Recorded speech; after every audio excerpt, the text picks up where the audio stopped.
بسم اللہ الرحمن الرحیم نحمده ونصلی ونسلم علی رسولہ الکریم اما بعد، اولاد کی دینی و اخلاقی تربیت کرنا بھی ہمارے رسول صلی اللہ علیہ وسلم کی سنت ہے۔ ہم شاید یہ سمجھ بیٹھتے ہیں کہ بچوں کو دنیاوی تعلیم دینا، انہیں اچھا کھانا کھلانا، ان کی دیکھ بھال کرنا، یہی سارا کچھ ہے۔ مگر سچ بات یہ ہے کہ نبی کریم صلی اللہ علیہ وسلم کے ہاں ان سے بڑھ کر دین اور دینی تربیت تھی۔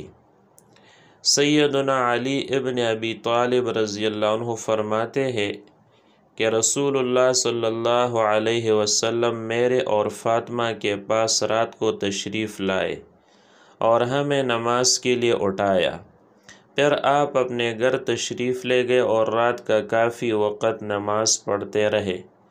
اس دوران آپ نے ہماری کوئی حس و حرکت محسوس نہ فرمائی، تو دوبارہ ہماری طرف تشریف لائے اور ہمیں بیدار کرنے کی خاطر فرمایا، اٹھو اور دونوں نماز تہجد پڑھو۔ میرے محترم بھائیوں، ذرا اپنے گریبان میں جا کر ہمیں دیکھنا چاہیے کہ کتنے ایسے والدین ہیں جو اپنی اولاد کی اس قدر فکر کرتے ہیں کہ راتوں کو جاگ جاگ کر انہیں نماز تہجد کی ادائیگی کا پابند بناتے ہیں۔ سچ بات یہ ہے کہ ہم انہیں فرض نماز کا بھی نہیں کہتے، نفلی کا کیا کہیں گے؟ سیدنا عبداللہ ابن عمر رضی اللہ عنہ فرماتے ہیں کہ نبی کریم صلی اللہ علیہ وسلم سیدہ فاطمہ رضی اللہ عنہ کے گھر تشریف لائے لیکن اندر داخل نہ ہوئے۔ سیدنا علی رضی اللہ عنہ جب گھر آئے تو سیدہ فاطمہ رضی اللہ عنہ نے ان سے یہ واقعہ بیان کیا۔ انہوں نے نبی کریم صلی اللہ علیہ وسلم سے اس کی وجہ دریافت کی تو آپ نے فرمایا کہ میں نے ان کے دروازے پر نقش و نگار سے سجا ہوا پردہ دیکھا۔ پھر فرمایا، بلا مجھے اس دنیا سے کیا سروکار؟ یہ بات سیدنا علی رضی اللہ عنہ نے سیدہ فاطمہ رضی اللہ عنہ سے بیان کی تو سیدہ فاطمہ نے فرمایا کہ اس کے متعلق آپ صلی اللہ علیہ وسلم جو چاہے حکم دے اس پر عمل ہوگا۔ آپ نے فرمایا، یہ فلاں اہل خانہ کے پاس بھیج دے، وہ محتاج اور غریب ہے۔ قربان جاؤں اپنے نبی پر کہ نبی نے اپنے اولاد کے لیے دنیا کو پسند نہیں کیا۔ نبی یہ نہیں چاہتا تھا کہ میری اولاد اونچے اونچے محلات میں رہے۔ نبی یہ نہیں چاہتا تھا کہ میری اولاد شاہانہ زندگی بسر کرے۔ اچھا پردہ لگانے میں کوئی حرج نہیں تھا، مگر میرا نبی یہ چاہتا تھا کہ کہیں میری اولاد کے دل میں دنیا کی محبت نہ گر کر جائے۔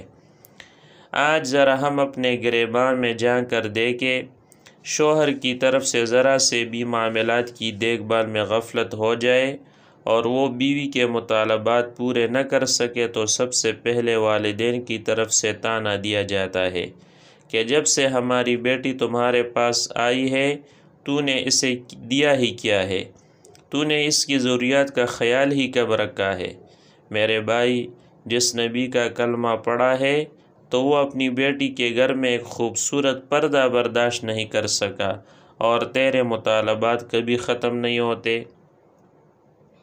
سیدنا ابو ہریرہ رضی اللہ عنہ فرماتے ہیں کہ جب سورہ شعراء کی یہ آیت اللہ تعالیٰ نے اتاری اور اپنے نزدیک ناتے والوں کو اللہ کے عذاب سے ڈرایا تو رسول اللہ صلی اللہ علیہ وسلم نے فرمایا، قریش کے لوگوں، ایسا ہی کوئی اور کلمہ تم لوگ اپنی اپنی جانوں کو نیک اعمال کے بدلے مول لے لو، یعنی بچا لو، میں اللہ کے سامنے تمہارے کچھ کام نہیں آنے کا، یعنی اس کی مرضی کے خلاف میں کچھ نہیں کر سکنے والا۔ عبد مناف کے بیٹو، اللہ کے سامنے تمہارے کچھ کام نہیں آنے کا۔